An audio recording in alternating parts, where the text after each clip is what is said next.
so it's like putting your finger in the dam, the blood can't bleed anymore. But that's a terminal event, that clot formation. So the idea is there aren't very many of these feedback loops in the body. They're in the minority, but there's 4 or 5 that you can research and name, and another one is the birthing process. So read the examples in the book, at least know the basic definition of the 2 varieties of ways in which all of these things are accomplished. Homeostasis is not an easy concept, folks. If you struggle with it, good. Then you're probably getting it. Then you're probably realizing how complex and yet exquisite are the ways that the body provides for staying within the limits. Okay. So that finishes off the characteristics of life, and then we move into essentially the unit that's the largest of this first chapter, and that's terminology. And as I said, I'm not going to teach to body regions. We're going to have a quiz on Monday that reveals that we've studied kind of at least naming different body regions. But regarding terminology, I'm going to kind of jet through this because unless there are questions, and don't be afraid to ask questions, folks. The terminology is kind of broken down into, first of all, what's anatomical position. Any questions on what anatomical position consists of?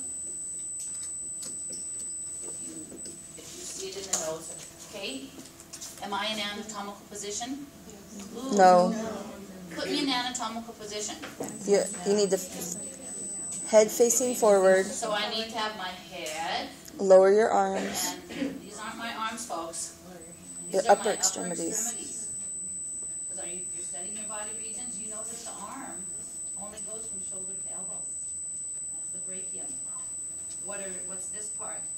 Is the forearm. So these are not my arms. These are my upper extremities that consist of the arm and the forearm and the wrist and the hand. The thing about anatomy, folks, anatomists are very rigid with their terms. So, okay, that's part of your body. These are not my lower extremities. Yes, they are. Yeah, they are. I can't tell jokes either because I give away the punchline. Stand-up comedy, not for me. These are my lower extremities, which consist of, so these are not my legs. My leg only goes from my knee to my ankle. Yeah? Because from my hip to my knee is the Thigh.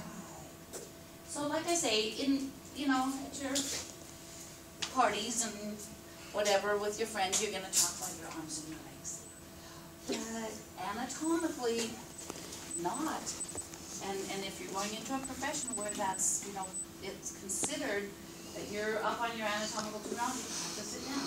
You'll be there. Okay. So anatomical position consists of looking straight ahead, okay, and toes straight ahead.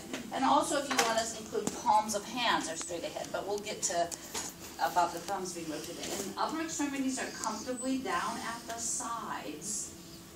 Okay, and thumbs are what's called rotated laterally. So the idea is, this is anatomical position. Why? Why is it such a constrained or contrite type position?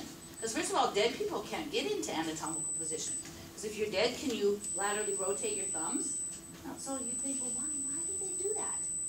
Because now, only in this position, folks, are there just 2 planes to the body. Sorry, I shouldn't have said planes. I should have said surfaces. There's 2 surfaces. I meant surfaces. There's only 2 surfaces. There's what's called the anterior, with the synonym what? What's a synonym for anterior? Ventral. Yeah, I know. Just read that part. And there's a posterior synonym, dorsal. Just remember, the dorsal fin on a shark is on their back. But we don't say front and back in this class. We say anterior and posterior. So that's why, excuse me, anatomical position is the starting point for all terminology. We have to make the rules, so to speak. It's a convention. It's an adopted set of descriptive ways in which the body is positioned. Okay, from that, then we derive what are called the directional terms. And the directional terms are just those that define or are going to describe in what direction a person moves from one structure to get to another structure. It gives medical professionals and other folks who work with kinesiology and so forth to describe and let everybody know that this is exactly what's meant. And the directional terms start with superior and inferior. I mean, they actually start with anterior and posterior because that's kind of the result of the anatomical position. But there's no particular order to these folks, so please know that that's I'm not going to be picky-ish about that. So we understand anterior, posterior with their synonyms, ventral and dorsal. Okay, and then superior and inferior means what? What sort of? Above and below, sort of right on, yeah, superior and inferior, very good. Or these also have synonyms. Superior is craniad, and inferior is caudad, meaning towards the head end, towards the tail end. You don't see them very often, but they're used once in a while. So, okay, and then, yeah, so now we move into moving sort of from side to side, and one set of words is medial and lateral, and of course each of these is a pair of words, and the pair of words are opposite of each other. Yeah, they're related opposites. So medial and lateral, and folks, there's a wonderful table in the book, and you can kind of read the definitions. But in this case, medial means towards the midline, and you all know about the midline of our body. Yeah? Towards the midline, this is away from the midline. Yeah? So in this case, put a little star by these are 6 pairs of words altogether. Whoops, put a star by the third pair of words, medial and lateral, because this one has an absolute point of reference. The absolute unchangeable point of reference is the body's midline.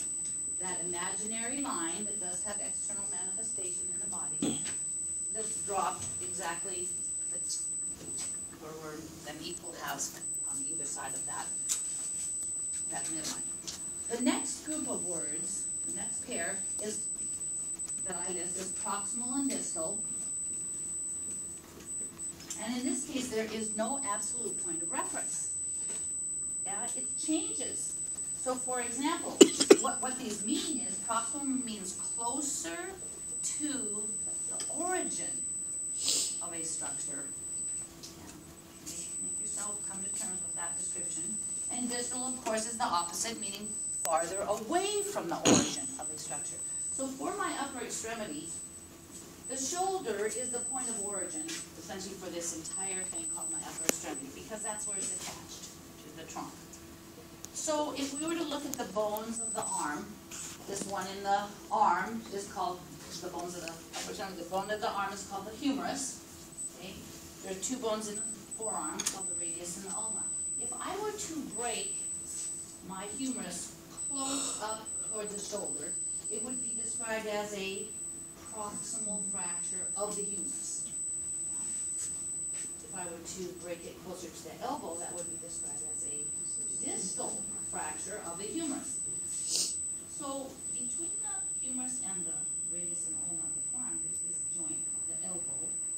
So while a distal fracture of the humerus down here is real close to where I might get a proximal fracture of the radius and ulna, you see how the words change? That indeed now we're talking about a different structure. And for a new bone, you've got to always go with, for that structure, what's proximal and distal. Not the fact that it was distal down here, so it must be more and more and more distal. Are you kind of following the concept? So for this pair of words, folks, and these are not confined to just bones. These mostly, but you have a proximal and distal convoluted tubule in the nephron of a kidney.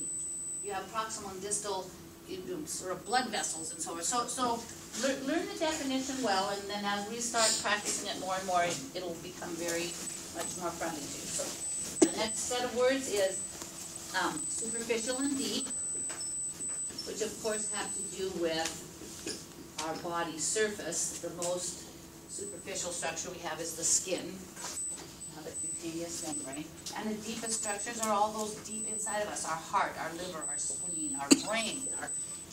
Deep is farther away from the surface, superficial is closer to or on the surface. And then, folks, I'm going to introduce this pair of words that are essentially directional: parietal and visceral.